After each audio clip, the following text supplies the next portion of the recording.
J'ai démarré la céramique en 2005 avec du raku, particulièrement des couleurs rouges que je fais depuis effectivement 2005. Je me suis mis à la porcelaine, au grès, à la faïence, plusieurs types de céramique et je ne sais pas où ça va s'arrêter. Voilà.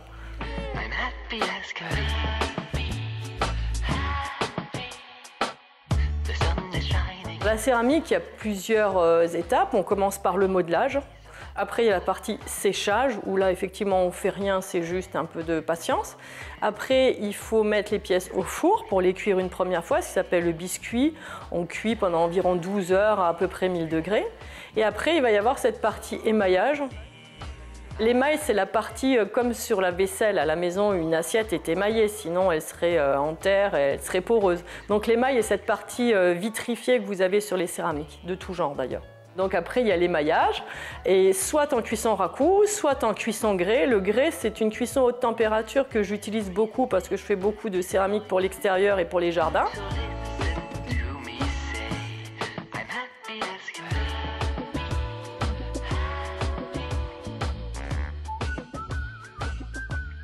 En ce moment, je travaille sur un thème très aquatique. J'avais un tonton qui travaillait au musée océanographique de Monaco et j'ai passé quasiment toutes mes vacances dans les couloirs de ce musée. Ça m'avait vraiment fascinée et là, je fais un travail depuis maintenant quelques années sur ces animaux aquatiques. Je travaille avec d'autres matériaux que la céramique, que je vais associer à la céramique. J'ai déjà associé le fer, maintenant c'est le bois. Ça va être un petit peu au gré de mes trouvailles. Depuis peu de temps, je fais un travail sur des racines de teck où je vais inclure des petites bestioles sous-marines comme ça, un petit peu cachées dans les aspérités du bois.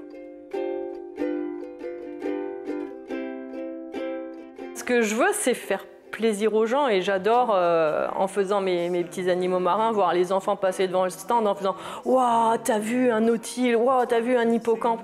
Et ça me fait plaisir de voir les yeux émerveillés des enfants, même si je l'avoue, en Alsace, ça reste pas très vendeur quand même, l'animal marin, mais c'est pas grave.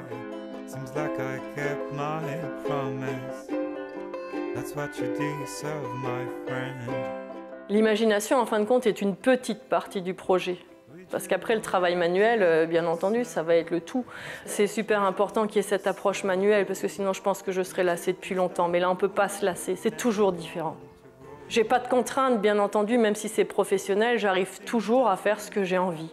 En gardant une part où je sais, ça va s'appeler de l'alimentaire, je sais que ça va se vendre, et après, à côté, je me fais plaisir. Ça se vend pas, c'est pas grave, je me suis fait plaisir.